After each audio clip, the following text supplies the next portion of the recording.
Autoline Daily is brought to you by Borg Warner, feel good about driving. Bridgestone, your journey, our passion. And by Dow Automotive Systems, improving durability and increasing design flexibility with Betamate structural adhesives at dowbetamate.com. Hello and welcome to Autoline Daily. I'm Frank Markus from Motor Trend, filling in for John today. In a little bit, I'll share my thoughts on my test drive of the Porsche 918 Spyder. But first, let's get to today's top stories. Former Chrysler and Fisker CEO Tom Lasorda is teaming up with racing icon Roger Penske. According to Bloomberg, the two are setting up a venture capital fund called Inkwell to invest in new technology. The fund is targeting companies focused on clean energy, medical, healthcare, transportation, and information applications, and will provide between $50,000 and $250,000 for each startup it invests in. A few years back, Daimler and Renault-Nissan teamed up to share engines and produce a small car platform, and now we have new details on another project they are working on.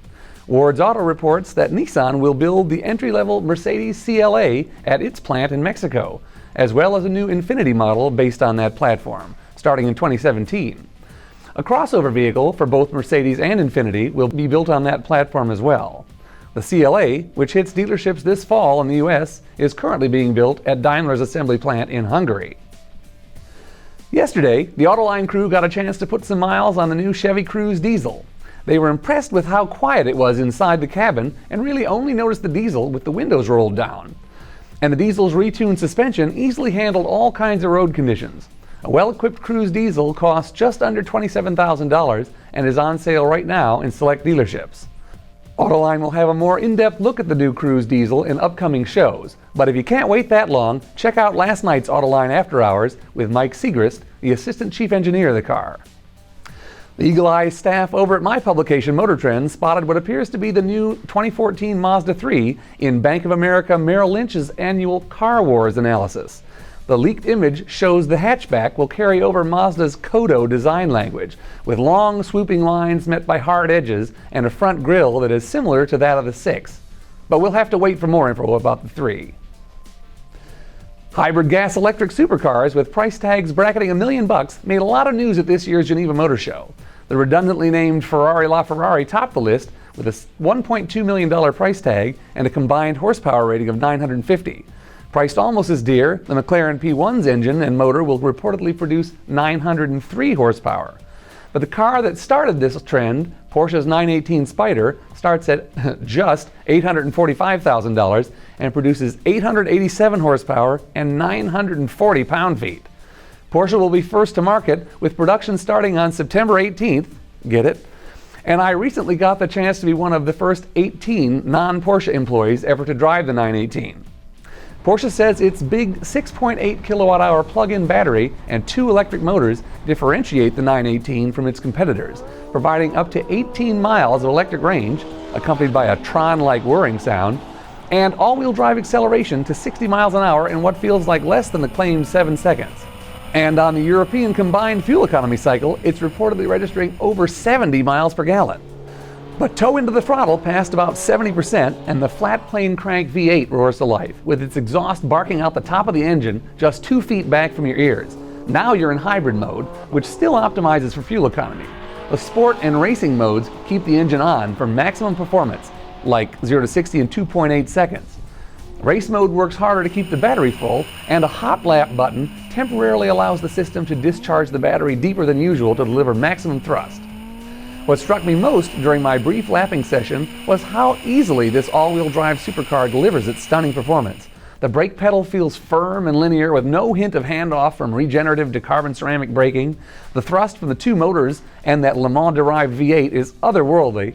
And despite full throttle acceleration out of every turn, my more careful braking into the turns left the battery with more energy than it had at the beginning of my session. If you've got the $845,000 to spend, get your order in quick. Half of the planned 918 copies are already spoken for. Coming up next, a look at how automakers need lighter materials to meet stricter fuel economy standards. Dow Automotive Systems, driving solutions in automotive, commercial transportation, and aftermarket with innovative products like Betamate structural adhesives. Lighter, stronger, safer. DowBetamate.com. Over the next decade, automakers must achieve tougher fuel economy standards. One way to do that is to cut weight from the car, and that's the topic on Autoline this week. In the following clip, Carlo Bailo, the head of R&D at Nissan in the U.S., explains just how much weight needs to be cut from vehicles for automakers to meet the standards. Tell us and the audience just how important is lightweighting to your efforts to improve fuel economy? Yeah, I would say at this point, if you look at all the things comprehensively that we're doing to improve fuel economy, lightweighting is going to get us to the next level.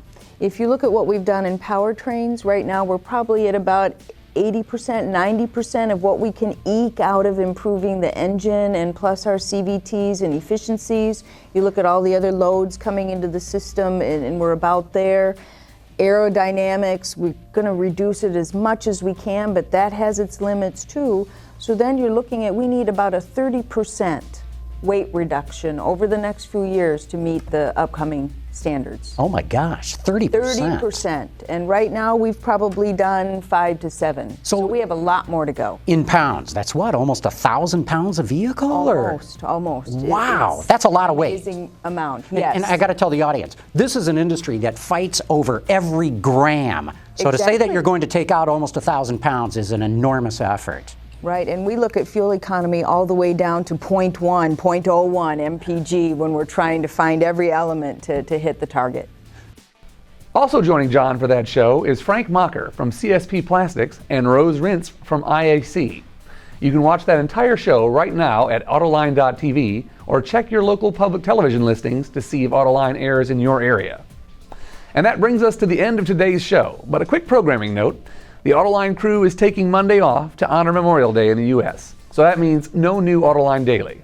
And with that, I'm Frank Markus from Motor Trend. Thanks for watching and have a great weekend.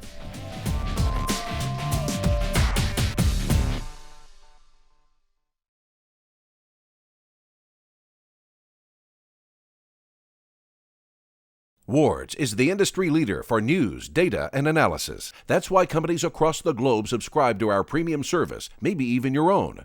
Log in for subscriber access now. Check your company's intranet for details, and rely on wardsauto.com to keep you informed.